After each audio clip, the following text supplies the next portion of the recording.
Hello and welcome to the channel. My name's Steve and today we're going to be crossing Breydon water. I've had a few people ask me about doing a vlog, that they'd like to see it rather than just reading about it. The first things you need to start with is doing all the checks on your boat. Check your oil, water, fuel, make sure everything's ready for crossing, because you definitely don't want to be running out of fuel on Breydon water halfway across. Second thing to start with before you start this crossing is get your life jackets on, and don't forget, if you've got your animals with you, like your dog, cat, whatever you may have with you, that they've got their life jackets on as well. We're just coming up to the Burley Arms Bank free 24-hour mooring. So if you was a little bit early for the tide, you could just moor up here and wait. You used to have the Burley Arms pub here as well, which shut down a while ago.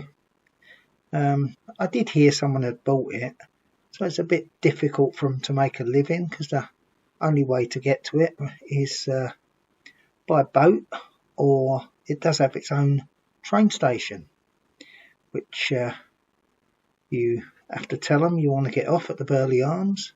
Don't know about coming back.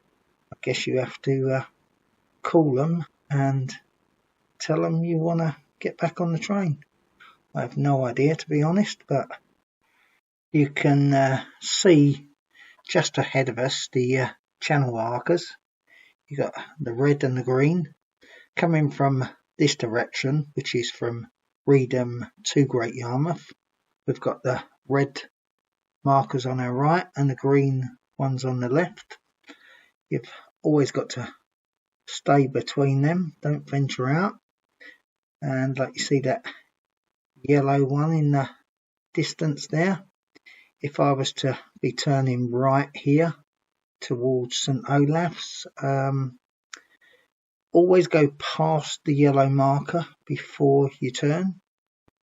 I know with this one you just can't turn before the yellow marker, otherwise you'd obviously run into that little bit of a jetty.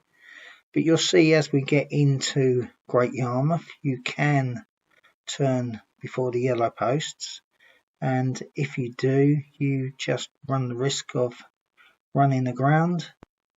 If I was to turn right at that yellow post, that would take me up to St Olaf's, but we're going to the left across Breydon water, heading into Great Yarmouth. Maybe we will see a few seals on the way. Now that we're actually on Breydon water, I'm going to speed this up a bit, otherwise it'll take quite a while, because to cross Breydon is about 45 minutes, an hour I suppose, so it's all pretty much a muchness really. It's just a big open expanse of water, as you see. I may slow it down a bit in a minute as we get to Great Yarmouth again, so I can show you about going under the bridges and stuff. But the main thing is going across, like I've said before, stay within these channel markers. Don't venture out of them. You may think there's water on the other side of them. There is, but generally speaking, it's not enough for your boat, and you probably will run aground. I've seen quite a few in the time I've been coming backwards and forwards across here. To be honest, it's mainly hire boats that I've seen run aground. I don't think I've ever seen an actual privately owned craft run aground. Hire boats just don't seem to take much notice for some reason. They just think there's water there, we can make it. But just don't take the chance. Stay within the markers, and when you see the yellow posts, always wait till you're past the yellow post to turn. Don't cut the corners off at all, otherwise you run the risk that you may run aground. Then your only options are really, if you do run aground, is either you wait for high tide and hopefully that will refloat you, or you call the RNLI and maybe they can pull you off, but that's pretty much the only options you have. You see the bridge there in the distance. That's the first bridge we're going to go under to enter Great Yarmouth. Once we get past this one, we will turn left into the Broads. If you was to go straight on, that would take you into the harbour and out to sea, so that's not where we want to be. So you will see the yellow post on your left, and remembering that you've always go past the yellow post before you turn. Once you've actually passed the yellow post, it's safe to turn left into Great Yarmouth. As you do, the currents will get pretty strong. As you come up to this bridge, you'll see the red arrows. There's one there on the building, there's two on the bridge. It's telling you that's the place to actually pass under, which opening pretty much you're going through. You just stay within the markers. You'll see the yellow post on the left there, you just see a little glimpse of it there. Once you're past that, you can actually turn left, but as you do here, the currents are coming from all directions, so be a bit wary and prepared that it's going to push the boat about a bit as you turn. Now that we're actually coming into Yarmouth, I'm going to slow it down a bit more so you can see how it pushes my boat about. See, it's pushed it right to one side. I'm having to do quite a bit of corrections there, and the boat is getting slower and slower, because even though we're supposed to be at slack water now, there has been so much rain around Norfolk and there's so much water on the fields that even as the tide is out, so called, it's still running off of the fields, so it's never completely out like it should be. This is our second bridge we're going to pass under. You see the two markers again then there, the red arrows, pass between them. This bridge is a walkway for people to walk across. I think at some point it was actually built for the train to go across. I sort of vaguely remember. If someone actually knows, let me know. This is where you will really start to feel the current now, because it's like a funnel. As we go under the third bridge, don't forget you've got the two markers, the two red arrows that you've got to go between. But like I was saying, this is like a funnel in Great Yarmouth. All the water off of the Norfolk Broads passes through here to go out to sea. So it is a very strong current. We're just about to come up to the yacht station on the right hand side in a minute. That's actually where someone fell in a little while ago and drowned. They wasn't the first, and they probably won't be the last.